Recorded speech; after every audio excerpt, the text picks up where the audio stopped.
Kenya.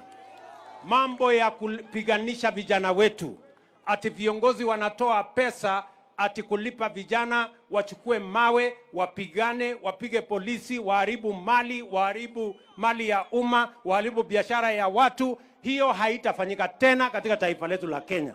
Na nimewaambia wale watu wa upinzani, that will not happen again in the Republic of Kenya. Watu wa Githurai, ama mnataka watu watuharibie biashara? Hapana. Hiyo tumekataa.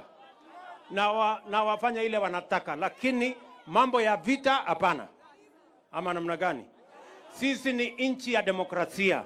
Sisi ni nchi tunafuata sheria. Sisi ni nchi ya amani. Na hivyo ndivyo tutakaa kama wananchi wa taifa letu la Kenya.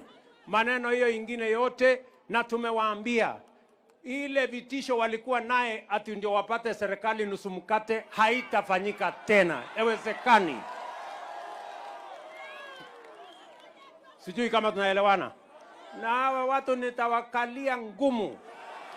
Bana.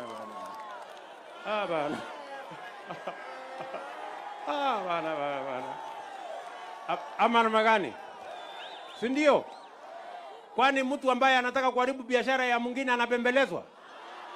Bana. Nitawakalia ngumu sana hiyo watu wa kwendi. Sijui kama tumeelewana jameni. Negwo. Neduraiguithania. Tunakubaliana? Hiyo ndio barabara. Si kila mtu afanye biashara jameni. Sisi tungangane, tutafutie hawa vijana ajira, tupange biashara, tupange uchumi, Kenya iende mbele.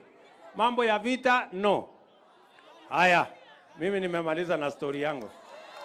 Sasa, simunajua mimi niko na mtu yangu ya kunisaidia.